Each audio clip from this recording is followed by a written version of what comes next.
मणिपुर से इस वक्त बड़ी खबर आ रही है। The crucial one-day session of the Manipur Assembly today is likely to hold a discussion on the state's prevailing situation of ethnic strife. Although most of the Kuki MLAs, regardless of party affiliations, are likely to skip the session over safety concerns. 6 of the 10 MLAs from Kuki-dominated areas have already sought leave of absence from the Speaker of the Assembly. 5 legislators had applied for their leave to the Speaker on Monday, while Social Welfare and Cooperation Minister Nemcha Kipken, MLA of Kangpokpi, had sent her application, and officials said. MLAs who sought leave are Tribal and Hill Affairs Minister and Churanchandpur MLA, amongst others.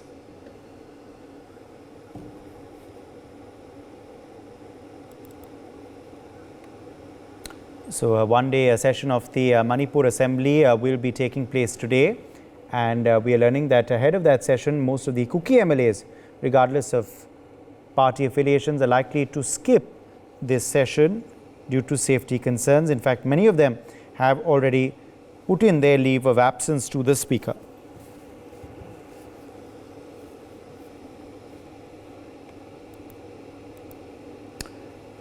So we are learning that 6 of 10 MLAs have already sought leave of absence from the Speaker. The others are also likely to follow suit. The one-day session of the Manipur Assembly is scheduled for today. Akshit joins us for more details on this story. Akshit, what is likely to transpire today in Imphal? Of course, the crucial one-day session of the Manipur Assembly today is likely to hold discussion on the state's prevailing situation. Well, as we know, the state has been teetering and on the verge of the ethnic violence also. So although most of the Kuki MLAs, regardless of the parties' affiliations, are likely to skip the session over safety concerns also, and 6 of the 10 MLAs from the Kuki-dominated areas have already sought leave of absence from the Speaker of the Assembly. And if I just tell you, yesterday only 5 legislators applied for their leave to the Speaker, in which Social Welfare and Cooperation Minister Nemcha Kipken had also sent her application on Saturday only. So the MLAs who have sought leave are Tribal and Hill Affairs Minister Letpao Haukip also. If I just may also tell you... Stay with us, Akshit. Mohammad Ali Shah, defense expert, also is joining us live now. Mohammad Ali Shah, this is, of course, once again concerning the fact that most of the Kuki MLAs are seeking leave of absence and likely to skip the session today. Yes, today it is... I'm not too happy about it because, first, earlier what happened was the state government had given last month, they had recommended a date by 21st August. And later on, they revised it to August 28th. And out of the 10 Kuki MLAs, 6 have already asked for leave of absence. Now, the very fact is, I'll give you a small analogy over here that a lot of people, they feel that they are not scenery, that they would be there, but they would not be asked to speak, or their views would not be taken into consideration. So they are there for that. For example, when the parliament took place in Delhi, and that's the time, there were 2 representatives from Manipur, both did not speak. And upon being asked later on, why didn't you speak? They were told that we were sent a subtle message across that not to speak in the parliament, and the Mizoram MPs, apparently his mic was switched off. Now, there can be a different version. If I have to be totally neutral, there can be different versions of looking at it. One is, okay, his mic was switched off. Second, it could be a technical error. Either way, whether it was switched off, it was a technical error, it was whatever, you take the benefit of doubt. Whatever, if one wants to speak, one can speak. One can borrow the neighbor's mic and speak. One can shout aloud in the parliament and then speak. I mean, when there is ruckus in the parliament, that time no one needs a mic. That time there is a ruckus. Irrespective of whichever party is in chair, whichever party is in the audience. But when one wants to speak, when there is a will, there is a way. It's very simple as that. Now, the very fact is when the Kuki MLAs have decided not to, they've requested their leave of absence from the session, it is indeed very, very concerning because I feel a participation should happen, a dialogue should happen. And only baat se to baat aage badhegi. When there is no dialogue, when there is no irrespective, it's worth at least seeing what's going on.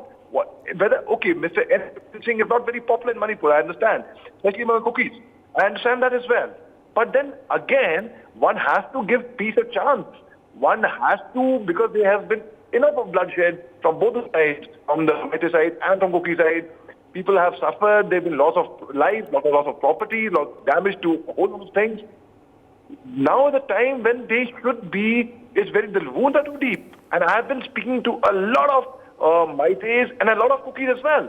And I have been trying to work out a solution in my own limited capacity, in my own limited means, by a project for my virtue of my unconditional love for a beautiful state like Manipur. And what I gather is the wounds are too deep. So, but at the end of the day, one has to coexist together. I'm from the Assam Rifles. I went on deputation from the army. In the Assam Rifles, we had the Kukis, we had the Maites, we had the Nagas, we had every single tribe. We had different tribes. People from all over India, they would coexist together. They would fight shoulder to shoulder together. They would train together. So they would live together. At the end of the day, we have to coexist. And वो नाराजगी हमको छोड़नी पड़ेगी. I know it's easier said than done. But like interlocutors, I think their role is very, very important over here. Very, very important. I know of two interlocutors, Mishra ji and Mathur Saab.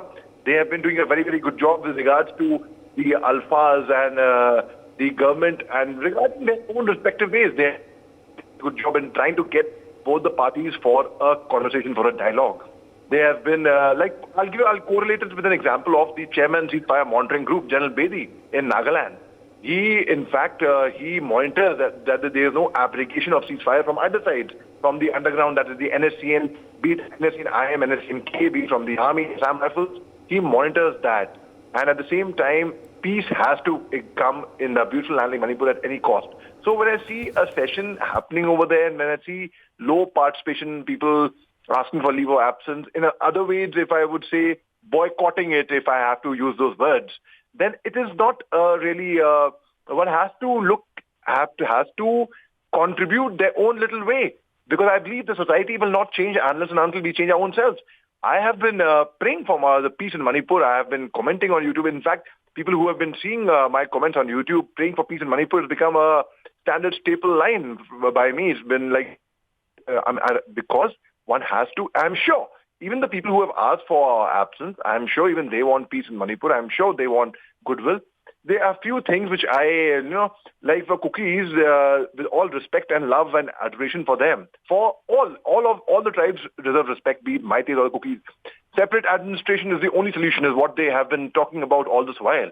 So, well, if at all, the government can be a bit magnanimous in giving a certain amount, a degree of autonomy. But that will happen when?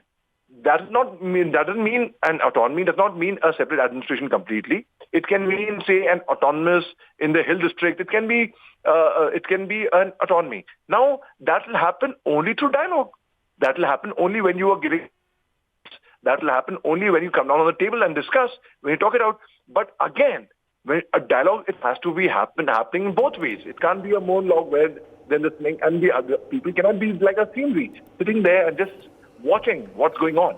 So it has to be a consensus. It has to be very, very mature minds have to sit together. And I think all the politicians, all the people, all the stakeholders all over here should cooperate together to bring back peace in Manipur there. Yes, indeed, Major Shah. And obviously this would, once again imply that if MLAs are not safe in Manipur, then what about the common man? Absolutely, they're 100%. When the politicians over there, they have been Minister of State of External Affairs, his house was burnt.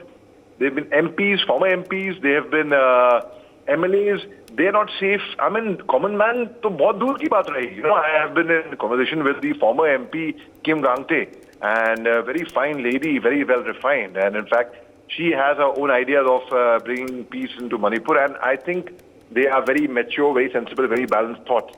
So imagine when I heard the plight, how she had to escape from Manipur in a truck, and the whole thing. I mean, it is actually really very, it's very, very painful. And I think that should be actually, this is my personal view, that should be the first priority of the country, in fact, to bring back peace in a beautiful state. And if the riots or the arson or killing or violence is not controlled in, I'm not talking about 24 hours, I'm not even talking about 48 hours, I'm not even talking about 72 hours. in a couple of days, then there is seriously something wrong. Because if there is a requisition from the state government for the army, an army can sort out the mess within 24 to 48 hours there. And I can tell you, it's happened earlier. We've done it. Army has done it in other states as well. Now, Armed Forces Special Power Act should be revoked in the valley, tweaked, not the same. There can be certain amendments. I know it's a very, very controversial thing. A lot of people did not want Armed Forces Special Power Act.